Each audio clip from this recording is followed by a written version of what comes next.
Merci Didier. On attaque là la table ronde qui est vraiment axée sur les outils pratico-pratiques. Je pense que les tables rondes précédentes ont mis la table, comme on dit au Québec, pour poser les enjeux de l'accès aux soins et puis les perspectives, les buts à atteindre.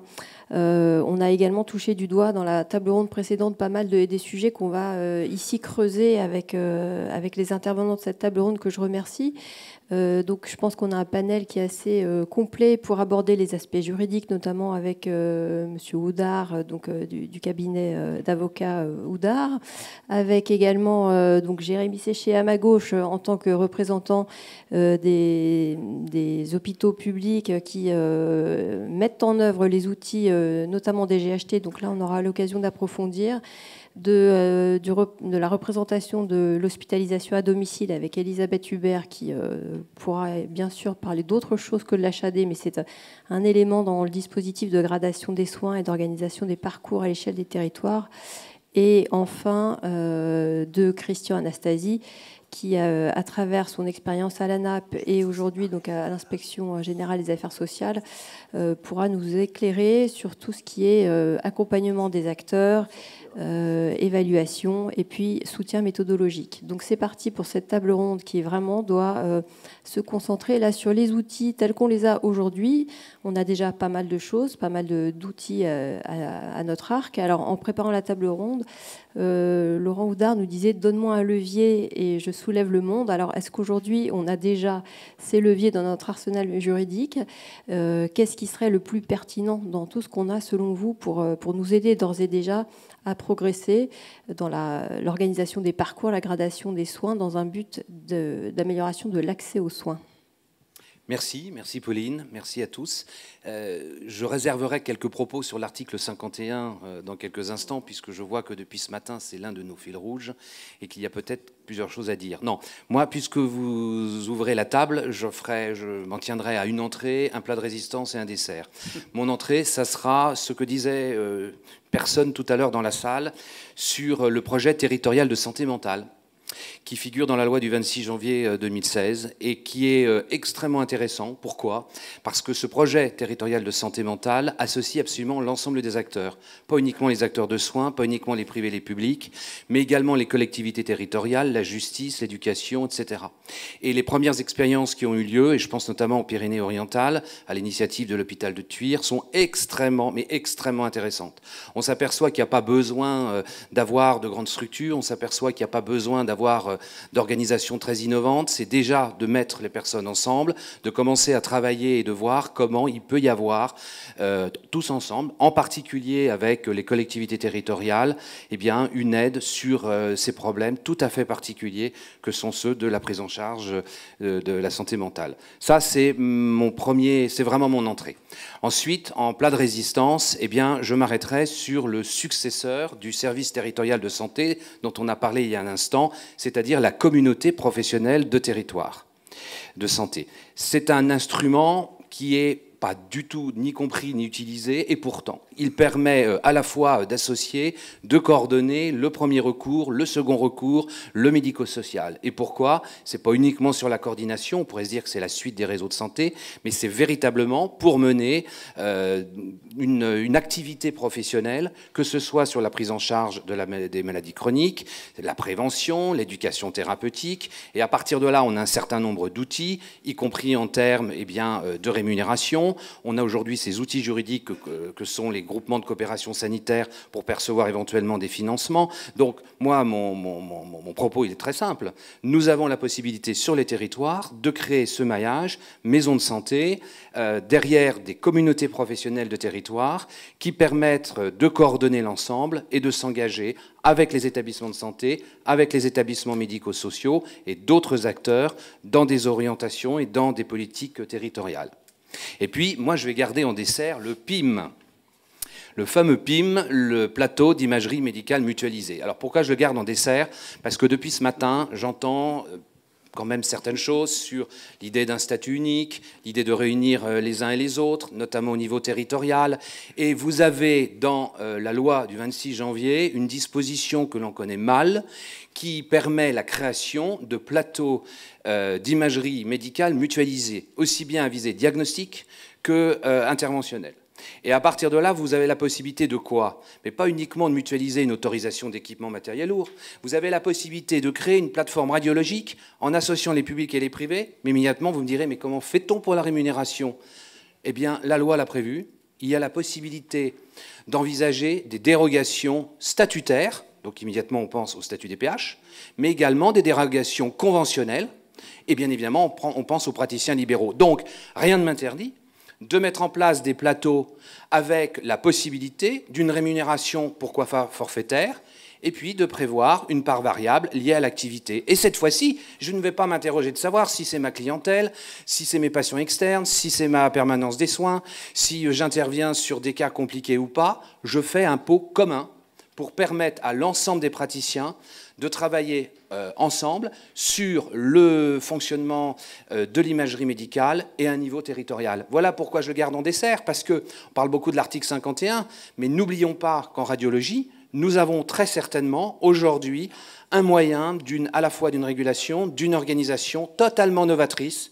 Et c'est pour ça que je vous avais dit, effectivement, donnez-moi un levier et je soulèverai le monde, mais moi je l'aime, mon petit levier, il est là, et en particulier sur la radiologie. Voilà, je m'arrête là pour l'instant sur mon propos, mais tout ça pour vous dire que nous avons aujourd'hui des outils. Alors effectivement, on a pas mal d'outils. Je me tourne vers Jérémy sur la question des GHT, parce que vraiment c'est un outil, je pense, là aussi, qui a modifié considérablement le paysage hospitalier français. Donc pour nos amis qui ne sont pas français, groupement hospitalier de territoire, on va essayer d'éviter les acronymes. Donc concrètement, Jérémy, en quoi, avec quel bénéfice, avec quel délai, comment ça se passe concrètement, ces GHT, quelle incidence sur l'accès aux soins? On a parlé tout à l'heure de façade est, façade ouest, tout ne sera pas univoque, néanmoins, qu'est-ce qu'on peut en dire? Bien, bonjour à tous et merci de votre invitation. Donc, c'est effectivement la 3e année que j'ai le plaisir, l'honneur et l'avantage d'être parmi vous pour parler des GHT. Donc, je vais essayer de me renouveler un petit peu. Mais enfin, Didier, l'année prochaine, si tu veux, on va choisir un autre thème. Toute blague mise à part. Les soins palliatifs des GHT. Bon. Alors oui, évidemment, les groupements hospitaliers de territoire ont considérablement changé la donne. Je pense que ça a été évoqué à plusieurs reprises. C'est une évidence. Le premier rapport des GHT, c'est qu'ils ont rendu obligatoire la stratégie de groupe public entre les établissements, c'est-à-dire, basiquement, ils ont obligé des acteurs qui coopéraient parfois beaucoup, parfois peu, souvent pas suffisamment, à travailler ensemble sur un certain nombre de thématiques. Donc, des thématiques d'organisation des soins à l'échelle d'un territoire, donc au travers des projets médicaux et de soins partagés, et puis des thématiques de mutualisation des fonctions support, vous connaissez ça. Quand on dit mutualisation, en réalité, on dit délégation de compétences, et sans rentrer dans le champ d'expertise de Laurent, c'est un premier écueil sur lequel je reviendrai brièvement. Alors, est-ce qu'on peut faire un bilan des GHT quasiment à début avril 2018 ? La réalité, c'est que c'est très difficile. Il y a autant de réalités qu'il y a de GHT, 135 GHT en France, vous le savez, qui rassemblent de 2 à 20 établissements, des bassins de population de 130 000 à 2 millions d'habitants, des GHT qui sont extrêmement intégrés, quasiment en direction commune, et d'autres qui s'étendent à l'échelle d'un, voire 2 départements qui sont dans des logiques coopératives sur un format fédératif. C'est véritablement très difficile de faire un bilan. Pour autant, on peut identifier un certain nombre de points positifs et puis un certain nombre de difficultés et pour être positif, un certain nombre de challenges. Alors, bon, les points positifs, c'est qu'on s'organise dans un calendrier qui est un calendrier volontariste et que quand même la volonté, je dirais même la résilience des hospitaliers fait que nous réussissons à sortir des projets d'organisation des soins à l'échelle des territoires. Une fois qu'on a dit ça, on est quand même aujourd'hui uniquement au milieu du chemin. On a avancé très vite pendant 2 ans. On a avancé tout seul pendant 2 ans. ou quasiment tout seul. Et ça, c'est une véritable difficulté. Alors, pour identifier les écueils et peut-être oser quelques préconisations sans être trop long, je voudrais me reporter au rapport de l'IGAS de 2012. Alors, ça date de 2012, c'est un rapport sur les fusions et sur les regroupements, mais on peut s'approprier quasiment mot pour mot ce qui est dit par l'IGAS. Alors, que dit l'IGAS? Bon, d'abord, l'IGAS, expérience à la pluie, se montre relativement critique sur les notions de fusion d'établissements sur des périmètres trop importants. Alors, les GHT, c'est pas de la fusion, mais dans un certain nombre de GHT, on va vers de la fusion d'établissements. Qu'est-ce qui ne marche pas selon l'IGAS? Un temps de trajet trop important pour la population comme pour les professionnels de santé. Des bassins de vie trop différents pour la population comme pour les professionnels de santé. Des fusions entre hôpitaux ou des coopérations intégrées entre des hôpitaux de grande taille ou de taille similaire, ça paraît délicat. En parallèle, quels sont les facteurs clés de succès? L'implication des responsables est déterminante. L'Agence régionale de santé doit jouer son rôle de régulateur. Claude Darcourt est parti, donc je le dis, mais je l'aurais dit de la même manière devant lui parce que je pense que nous sommes d'accord. Et puis donc il y a un enjeu de régulation auprès des élus et du corps médical. Alors sur les GHT, aujourd'hui vous avez 9 directeurs sur 10 qui sont évidemment directeurs d'hôpital, qui sont en adhésion à l'idée des GHT, mais qui considèrent que les conditions juridiques ne sont pas réunies. Je ne vous fais pas la démonstration, je l'ai faite 1000 fois, les arguments sont connus, pardon. Mais d'un point de vue juridique, financier et fonctionnel, il y a de vrais écueils qu'il faut lever. Je ne vais pas aborder ça aujourd'hui, je voudrais surtout aborder la question des relations avec l'HAD, le secteur privé, avec le médico-social, avec le social. On n'a pas du tout parlé du secteur social. Aujourd'hui, l'enjeu, quand on parle d'article 51, quand on parle de parcours de soins, de prise en charge, c'est un enjeu de proximité en transversal. Et les GHT, parce qu'on s'est focalisé sur leur construction, il y a eu un sujet, c'est que les GHT sont devenus une fin en soi. Il fallait avancer très très vite pendant quelques années. On a fait des GHT, que du GHT. Et pendant ce temps-là, on a pris du retard sur les autres dimensions de coopération à l'échelle des territoires. Et ceci doit désormais, à nos yeux, être dépassé. Avec tous les partenaires que je viens d'évoquer. Faut-il aller vers des groupements de santé de territoire? Faut-il aller vers des plateformes territoriales qui iraient au-delà des logiques de PTA abordées tout à l'heure?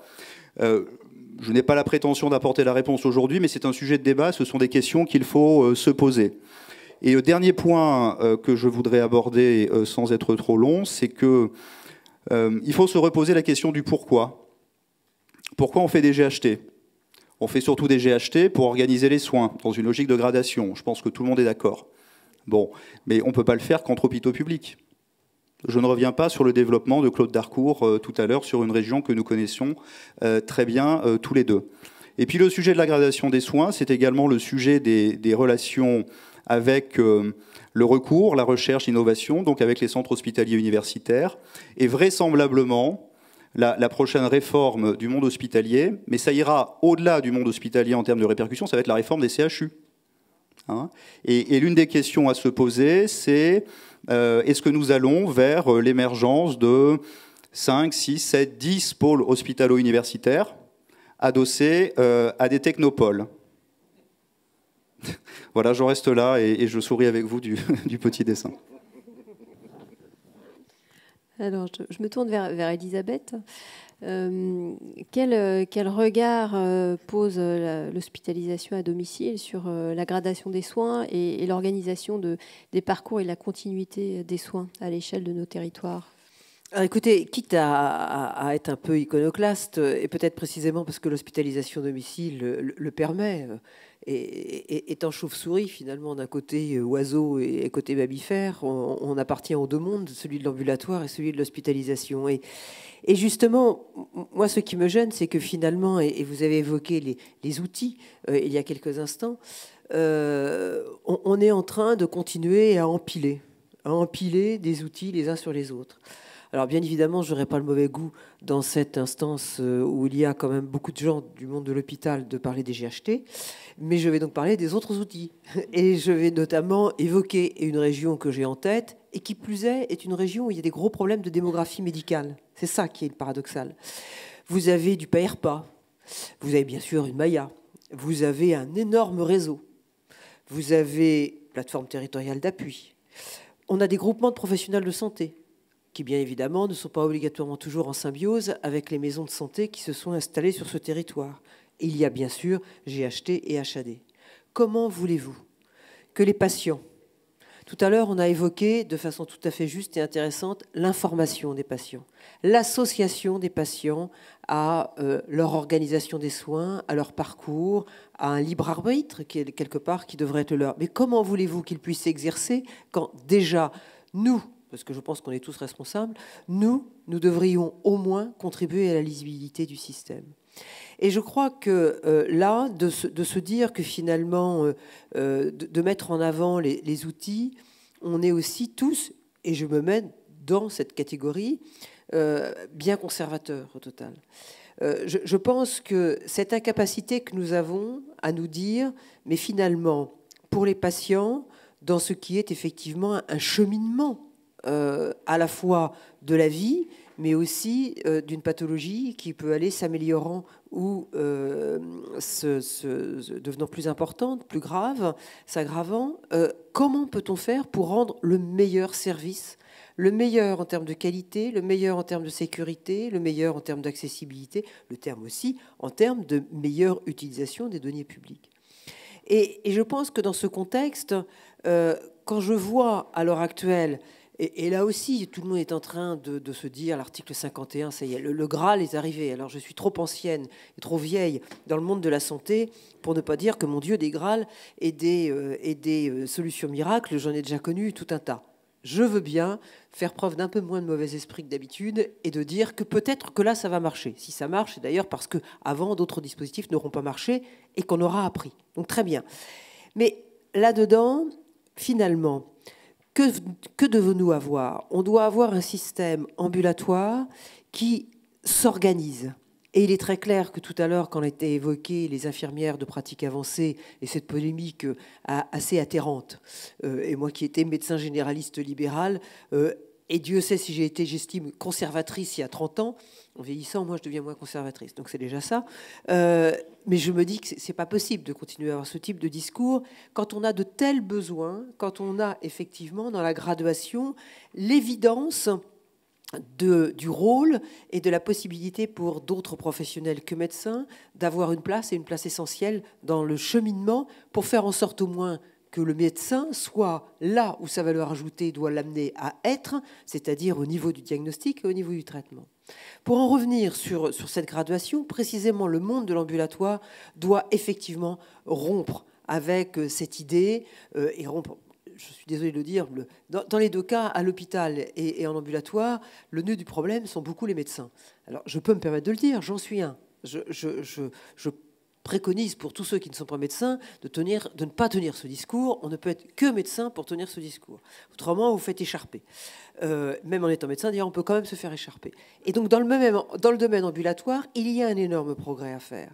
Et on doit être lucide aujourd'hui sur le fait...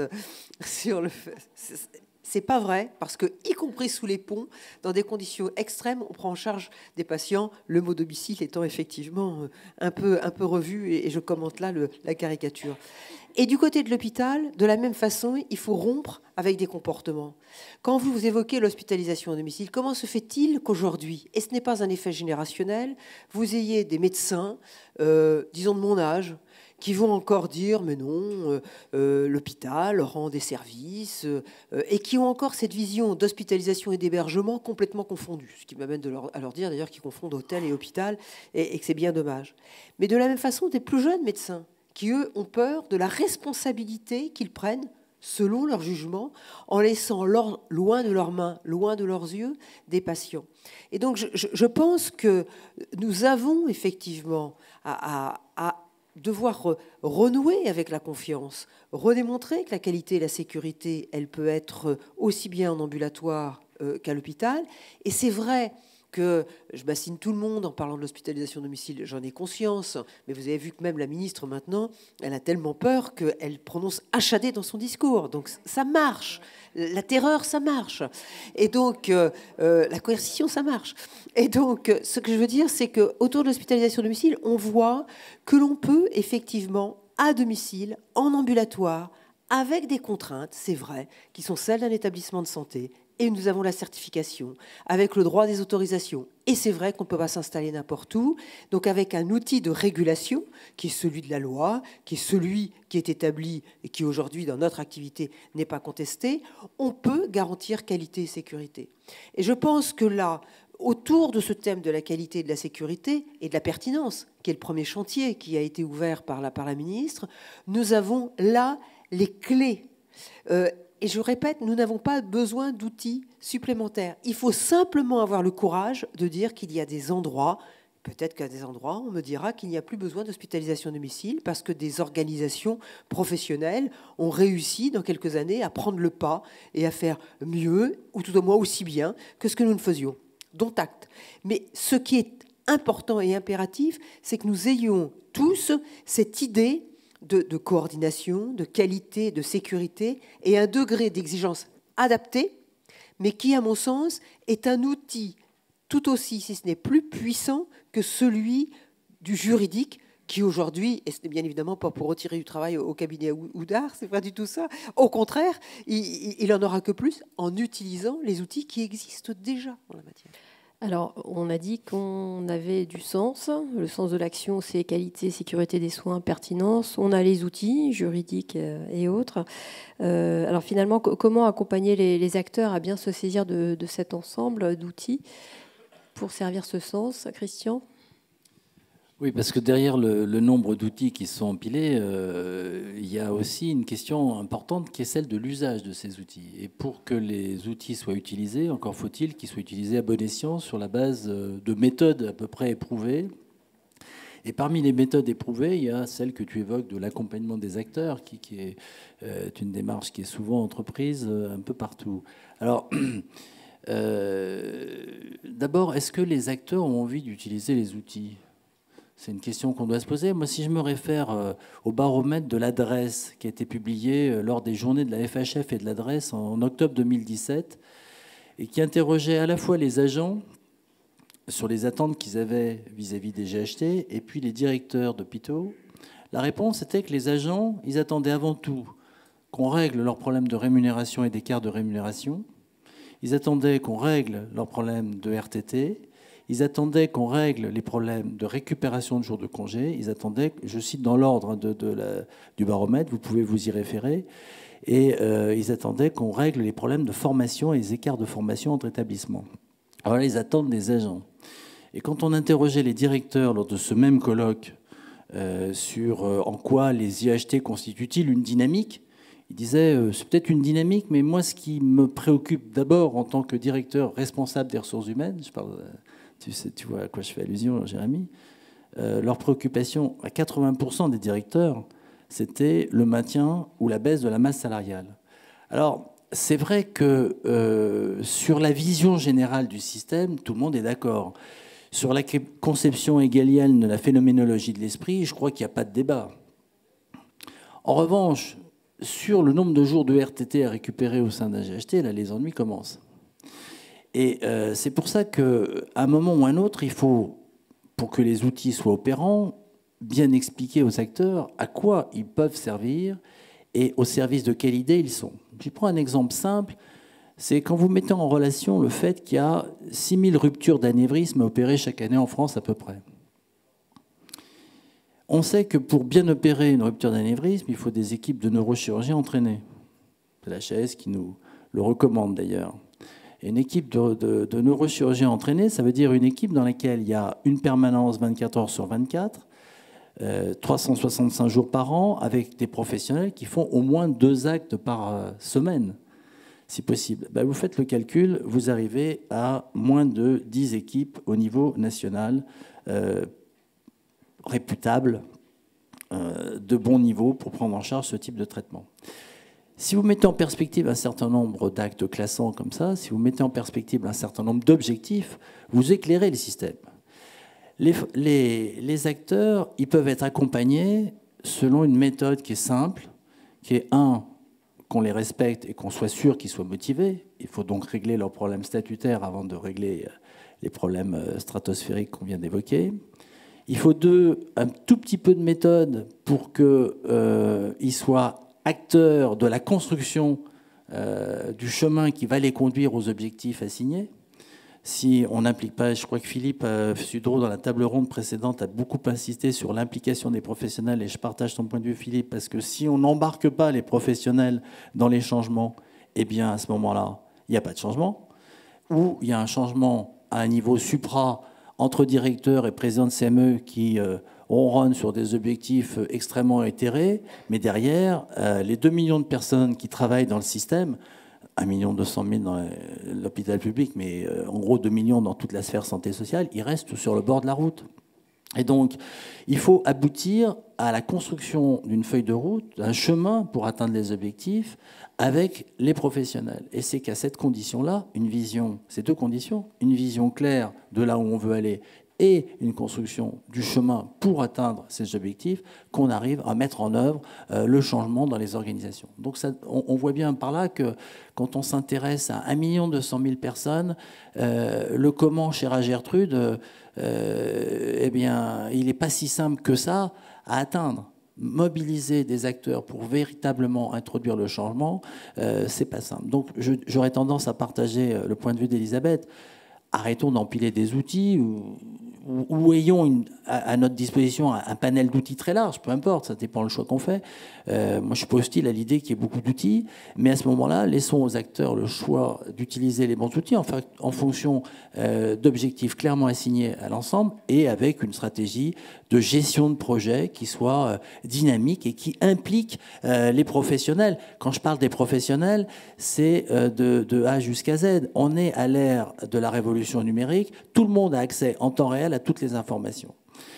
Ça induit 2 phénomènes. Ça induit un phénomène d'ennui de la part des encadrants et d'anxiété face à ce workflow permanent de mails. Tout le monde reçoit 350 mails sur sa boîte mail chaque jour. Donc ça crée de l'anxiété et de la difficulté à voir le monde. Et par voie de conséquence, il faut qu'on ait cette idée en tête pour que, quand on ait des décisions à prendre, toute l'organisation soit impliquée dans la prise de décision, que les décisions stratégiques relèvent du stratège qui est en haut de l'organisation, c'est une chose, mais que les décisions opérationnelles qui relèvent du niveau 1 de l'organisation soient également prises par le niveau 1 de l'organisation. Et c'est ça la révolution qu'on a à faire avant d'avoir des conceptions d'outils extrêmement compliquées. J'ajouterais simplement une chose, parce que, et ça va tout à fait dans ce sens-là. Moi, ce qui m'étonne, c'est que, et Claude Darcourt est bien connu comme étant un ARS qui est tout à fait dans cette ligne de stratège, d'avoir des idées, et qui plus est de pas être langue de bois. Je pense que tout à l'heure, quand il évoquait la nécessité en certains endroits dans des territoires où il y a les possibilités de voir émerger, où il y a les compétences, où il y a les énergies, tout simplement, on pouvait effectivement permettre de laisser faire. Et puis qu'il y a des endroits où ce n'est pas le cas, et où il faut certainement être un tout petit peu plus présent, médiateur, interface, mais pas obligatoirement faiseur. Et moi, je continue dans ce pays où on commence, et je sais que ça amuse beaucoup de nos amis québécois, toujours à continuer à parler du public, du privé, etc. Mais pourquoi est-ce qu'on ne raisonne pas en contexte? Il y a des besoins identifiés. Encore faut-il, comme cela a été évoqué tout à l'heure, que ces besoins soient à l'échelle de territoire mieux et bien identifiés, parce qu'ils ne sont pas le même selon les territoires. Donc, identification des besoins. Appel d'offres en disant, effectivement, voilà, moi, puissance régulatrice, ce dont j'ai besoin, notamment pour tous ces phénomènes de passerelle, ces prises en charge hors de l'hôpital avec ses murs, etc. Et puis, il y a appel à projet et des réponses. Et ça va tout à fait dans ce que tu évoques, c'est-à-dire que, de façon caricaturale, quand j'évoquais tout à l'heure, on doit trop empiler, il y aura naturellement des gens qui, effectivement, ne seront pas au rendez-vous. Et ce ne seront pas obligatoirement les mêmes qui seront au bord du chemin selon les territoires d'ailleurs. Et donc, pourquoi ne fait-on pas ça? Il y aurait en plus, qui plus est, une énorme économie financière qui serait faite, puisqu'on n'aurait plus à nourrir différentes structures qui aujourd'hui se nourrissent sur la bête. Il faut bien le reconnaître, la bête étant vous et moi, puisque je pense que nous sommes tous des contribuables, citoyens contribuables cotisants. Donc, alors, je crois que Jérémy veut réagir aussi. Et puis, on se gardera un petit peu de temps là pour le. Il y a eu entrée, plat, dessert. Il y aura café sur l'article 51 avant de passer la parole à la salle. Oui, juste pour réagir de manière extrêmement rapide. Alors, je ne voulais pas être la caricature de moi-même tout à l'heure en abordant directement des sujets financiers, mais puisqu'Elisabeth l'a fait, je rebondis. Bon, si on est un petit peu pratico-pratique, hein, et sans évoquer la question du DRH qui rend des comptes en permanence sur la tenue de sa masse salariale, et quand je dis la tenue, c'est la configuration la plus positive, parce que généralement, c'est la décroissance de sa masse salariale. Je pense qu'à un moment donné, il faut qu'on soit clair dans les objectifs qui sont donnés par la puissance publique, et par les pouvoirs publics aux établissements. On fait de l'accès aux soins ou on fait des économies. Les deux ne sont pas incompatibles, mais si les deux ne sont pas exposés clairement, il y a un sujet. On nous a demandé de mettre en place les GHT dans le cadre d'un plan triennal où tous les établissements devaient rendre des comptes, et notamment les directeurs, de manière extrêmement volontariste sur la décroissance de leur masse salariale, avec des discours nationaux qui consistaient à sanctuariser au maximum les emplois dans la fonction publique hospitalière. Moi, il faut qu'on m'explique comment est-ce que l'on peut réussir à mener à bien cette dialectique, tout en donnant du sens aux praticiens hospitaliers ou à l'infirmière ou à l'aide-soignante dans son établissement, pour rebondir sur ce que disait Christian. Et le deuxième élément, puisque c'est un sujet qui a été ouvert par le Premier ministre, pour parler coopération, pour parler transversalité, il y a quand même un intérêt à stabiliser définitivement et de manière pratico-pratique la réforme de la T2A. La T2A, qui est une bonne chose en tant qu'idée, mais qui doit évoluer, puisqu'on est probablement arrivé au bout du système. Parce que tant que les établissements ou tant que les acteurs sont en concurrence financière les uns par rapport aux autres, nous avons le temps de nous revoir régulièrement à Nice et d'avoir les mêmes objectifs. Et personnellement, je pourrais reparler des GHT à plusieurs reprises, mais le monde n'aura pas changé. Hein. Donc ça, ce sont les deux points qui sont importants, nous semble-t-il, à régler. Et beaucoup de choses seront déverrouillées par la suite. Là, on parle de déverrouiller le système, on ne parle pas de nouveaux outils. Hein, on parle de la capacité à utiliser pleinement ces outils. Alors, sans transition pour aller vite, hein, sur l'article 51, donc nouvel outil, nouvelle ambition, réactivité, souplesse suffisante, est-ce que vraiment c'est le Graal ? Oui, bon, vous avez tous en tête cet article qui ouvre un champ considérable, hein, périmètre. C'est l'organisation des soins, c'est la tarification, c'est la structuration, c'est les statuts. Alors, chouette, on va tous s'engouffrer dedans. Sauf que, moi, je voudrais faire deux observations. D'abord, c'est celle de la procédure. Parce que je ne sais pas si vous avez tous eu le décret de février, là, mais alors, vous avez une procédure qui commence par, premièrement, j'établis un cahier des charges précis. Je l'adresse à l'agence. L'agence va émettre un avis motivé. Cet avis motivé, s'il est favorable, il est transmis ensuite à un rapporteur. Ce rapporteur va vérifier d'un comité technique qui va vérifier la faisabilité, qui va vérifier l'intérêt. Éventuellement, le rapporteur, à ce moment-là, lui-même, puisqu'il fait un rapport, va émettre un autre avis et il va éventuellement saisir l'HAS. Il saisit l'HAS si, dans mon projet, je modifie soit le régime des autorisations, soit, il y a 2-3 autres choses, je ne vais pas vous embêter avec ça. À partir de là, j'ai un délai donc de 3 mois qui peut être porté à 4. Donc, en réalité, l'article 51, ça c'est ma première observation, c'est une procédure qui est lourde.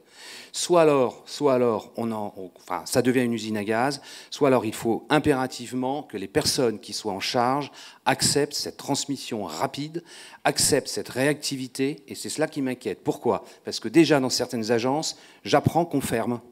Ah ben non, là, vous comprenez, sur l'article 51, ça va être tel sujet. Mais jamais la loi n'a dit ça. Jamais la loi n'a dit ça. Et on a dit que ça vient du terrain. Ah ben non, mais on va faire des appels à projets. Mais c'est ça que je regrette profondément. C'est que l'article 51 qui nous est présenté comme aujourd'hui, y compris par la ministre, comme la panacée, une disposition importante, moi, ma crainte, c'est que finalement, ça fasse pchit. Vous vous souvenez de la commission Soubi des réseaux de soins ? 60 personnes, un projet, 3 projets ? 3, et d'accord, c'est un accord de 3. Enfin, c'est insupportable. Insupportable. Donc moi, j'en appelle simplement à ce que, pour le décideur, ceux qui, d'abord dans les agences, vont transmettre les dossiers, ensuite au comité technique, c'est une formidable réactivité. Laissez l'inventivité, laissez l'imagination. On a plein de projets. Moi, j'en ai 2, 3, 4, 5 actuellement. Mais moi, ma crainte, c'est que d'abord, les acteurs vont s'épuiser. à préparer, répondre à un cahier des charges. On va demander déjà une réalisation dans le cahier des charges alors même qu'on n'aura pas commencé. Il faut accepter une prise de risque. Moi, vraiment, j'en appelle là, acceptons cette prise de risque. Voilà, c'était mes observations. C'était mon café. Frédéric. Non, pas Frédéric. Jérémy, pardon. Jérémy, est-ce que demain... Pardon, excuse-moi. Est-ce qu'un CH de la taille de celui que tu diriges ou un autre est prêt à faire un article 51 avec une maison médicale à l'intérieur de ces urgences en faisant masse des financements, non pas à l'extérieur, à l'intérieur, en faisant masse des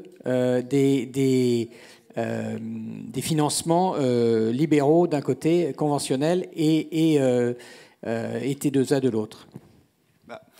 Indépendamment du montage financier qui risque d'assommer tout le monde à l'heure du café, la réponse est oui, parce que c'est déjà le cas. Okay, il y a déjà une maison médicale à l'intérieur de mes urgences, la collaboration se passe très bien, elle est extrêmement complémentaire, il n'y a pas de problème de territoire, il n'y a pas de problème de répartition financière. Donc là, la réponse est clairement oui. Mais ça, j'ai envie de dire que c'est déjà le monde actuel ou c'est l'ancien monde. Pardonnez-moi, Benoît, je rebondis. C'est déjà l'ancien monde, c'est pas ce qui est attendu dans l'article 51.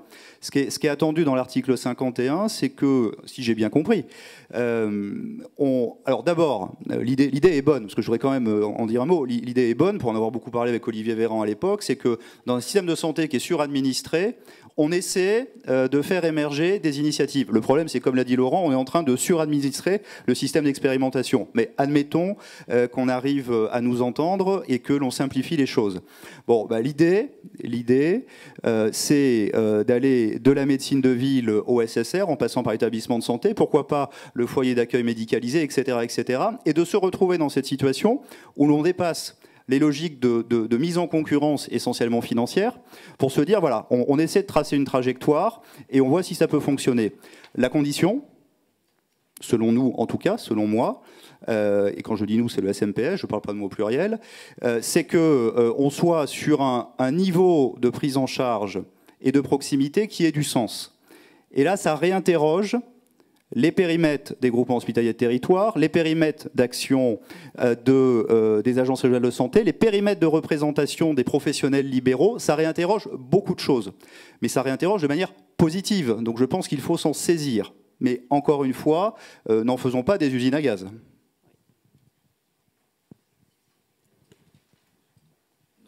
Juste un mot sur...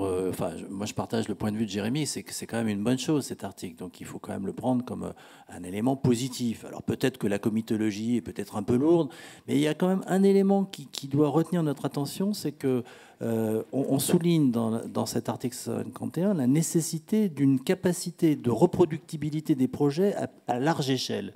Et je pense que ça, c'est quand même une avancée significative. Parce que jusqu'à présent, on a eu quand même tendance à faire des expérimentations et des projets circonscrits ARS par ARS, peu capitalisés. On parlait ce matin de PAERPA, mais la capitalisation sur des projets de cette nature n'est pas évidente à faire parce qu'ils n'ont pas été conçus pour être capitalisés à l'échelle nationale. Donc ça devient difficile.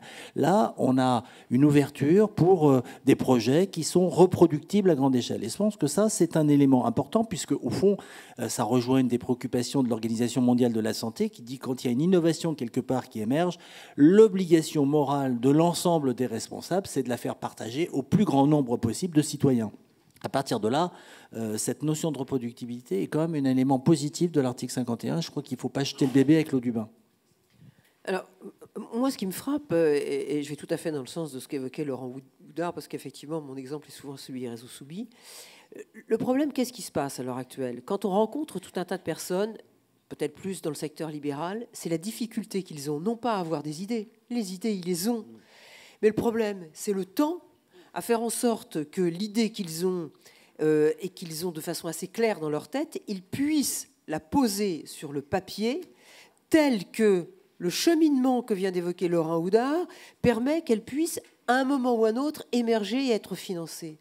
Et c'est ça, moi, qui me fait être sceptique, je le reconnais, c'est que le processus est tellement long que je pense qu'en réalité, et on le voit bien, c'est déjà ce qui apparaît et avec le fléchage que vient d'évoquer Laurent, voire pire, avec à certains endroits des gens qui sont en train de ripolliner des choses qui existent déjà en disant « mais c'était déjà de l'article 51, donc je vais le baptiser article 51 parce qu'il y a 20 millions et donc il faut que je tente ma cibille pour en récupérer ». C'est pas possible que ça soit ça. Et moi, je vois émerger cela à grands pas. Personnellement, sur des projets, je me dis que le bon vieux FIR, il va bien encore servir, avec un peu de chance, il y en a qui vont pas s'en rappeler, et qu'il va y avoir des possibilités d'aller porter des projets. Et les projets, on en a. Faire en sorte qu'effectivement, on puisse évaluer dans les hôpitaux des patients pour se dire à quel endroit est-ce qu'il doit être orienté. Est-ce que c'est de l'HAD? Est-ce que c'est du SIAD? Est-ce que c'est l'organisation des professionnels de santé qui peut y répondre? De quoi il a-t-il besoin? Et on le sait très bien, la dimension sociale qui amène tant de patients à l'hôpital ou qui amène tant de ces patients à être réhospitalisés. Si on n'est pas capable de les évaluer et de mettre, c'est de la dentelle qu'on est amené à faire, parce qu'à chaque fois, on va faire une solution pour un patient. Et si ce n'est pas ça, on va reproduire avec l'article 51, ça va être un niveau supplémentaire, on n'avait pas ERPA, on avait les PTA, et on aura en plus l'article 51. Donc moi je suis désolée, je le comprends, dérangeante, mais je suis sceptique, mais je ne demande qu'à être détrompée, et dans ce cas-là, je serai la première à reconnaître que j'ai eu tort. On prend une dernière question. Toute petite Une question là, oui. Pendant la question, avant la question, c'est que c'est aussi l'enveloppe. Hein. C'est 20 millions, c'est pas plus. Oui, des choses tout à fait intéressantes. Ouais, mais c'est 20 millions, donc il va falloir aussi très très vite que derrière ça puisse s'engager. Alors merci à tous les intervenants et merci pour ces échanges. Merci à tous. Merci.